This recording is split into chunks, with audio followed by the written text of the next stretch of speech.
Est-ce que tu as des proches qui ont tenté de mettre des mariages, des baptêmes ou des événements très importants pile sur le marathon et tu leur as fait changer d'avis? J'ai eu pas mal d'invitations pour participer à des week-ends ou faire des choses en commun, mais là j'ai tout de suite dit que ça jouait pas pour moi.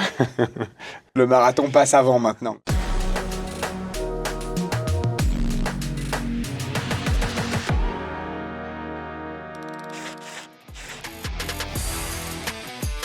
À l'occasion du Generali Genève Marathon qui aura lieu le 9 et 10 mai prochain, j'ai la chance de recevoir celui qui aura fait les 20 éditions. C'est Didier Dayan qui est avec moi aujourd'hui. 20 éditions de semi-marathon. C'est à quel moment que tu as été le meilleur? Est-ce que tu progresses encore aujourd'hui ou Oh non, pas du tout. Alors, malheureusement plus. Je dirais, non, après les 5, 6, 7e, là c'est là où je m'améliore au niveau du temps. Mais maintenant, plus je prends de l'âge et moins je m'améliore. Mais même, c'est même pas ça l'intérêt. Maintenant, c'est plus du tout le but de faire un temps. C'est vraiment de pouvoir participer, profiter de l'ambiance, profiter du paysage et plus du tout de faire un temps. Comment est-ce que tu entends parler du marathon en 2005 Il y a un marathon qui s'organise à Genève et tu te dis « Ah bah je vais y participer ». Ouais, c'était un peu comme ça. Je courais déjà pas mal à l'époque.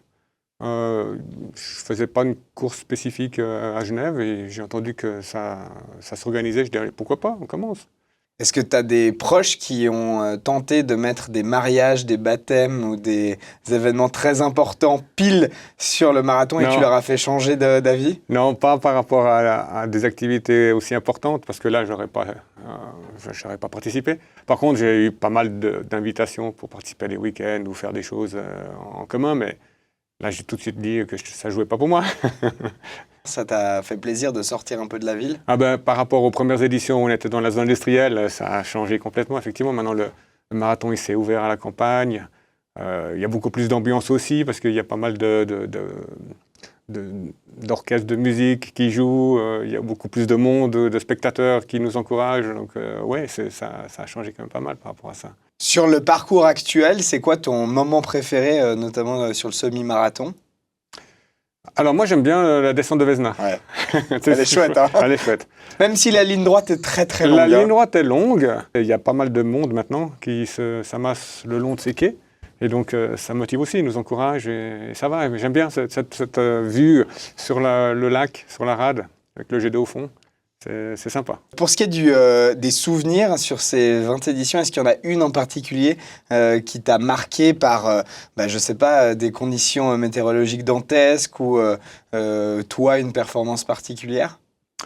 Non, moi, celle qui m'a le plus marqué, je dirais que c'est l'année du Covid, parce que la course elle-même a été annulée, mais les organisateurs ont quand même permis à tous les coureurs de courir leur distance, à leur gré. On avait plusieurs semaines à disposition pour pouvoir le faire. Et j'ai trouvé assez sympa de pouvoir courir parmi les promeneurs avec un dossard sur la poitrine, en train de slalomer parmi les gens. C'était chouette. C'était un peu original, je dirais, par rapport à ce qu'on fait d'habitude, où on est avec tous les autres coureurs en même temps. C'était différent. C'est ce qui m'a un peu marqué, je dirais, de toutes ces 20 éditions. J'ai à côté de moi un peu toutes les médailles du marathon de ces 20 éditions. Elles sont où les tiennes? Tu les as toutes du coup? Elles sont chez toi dans une boîte, sur un tableau, sur ta table de nuit? Ouais, alors non, elles ne sont pas sur un tableau. J'admets que je mets sur un tableau seulement les marathons, pas les semis. Et donc toutes celles-ci, je les ai dans une boîte à la maison. Donc effectivement, je les ai toutes. Celle-là, 2007, magnifique, avec deux petites pièces qui s'emboîtent comme ça. Ouais, je trouve sympa parce qu'elles sont toutes différentes. Parce qu'il y a certaines courses où on reçoit chaque année la même. Mm-hmm. Et donc là, ça permet justement d'avoir un peu de la différence entre les différentes médailles. Donc c'est sympa.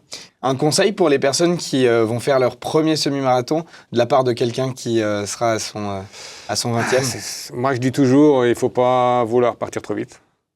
On a toujours la tendance, quand on commence, de se laisser emporter par la foule qui part vite. Non, je dis, c'est garder son rythme, aller plutôt en deçà de ce qu'on peut. Et puis, si on arrive encore vers la fin, c'est là d'accélérer à ce moment-là. Mais pas se griller dès le départ. C'est toujours un peu le problème qu'on a au début. Dans la rampe de Vesna, vous l'aurez compris. Merci beaucoup. Avec plaisir, merci à toi.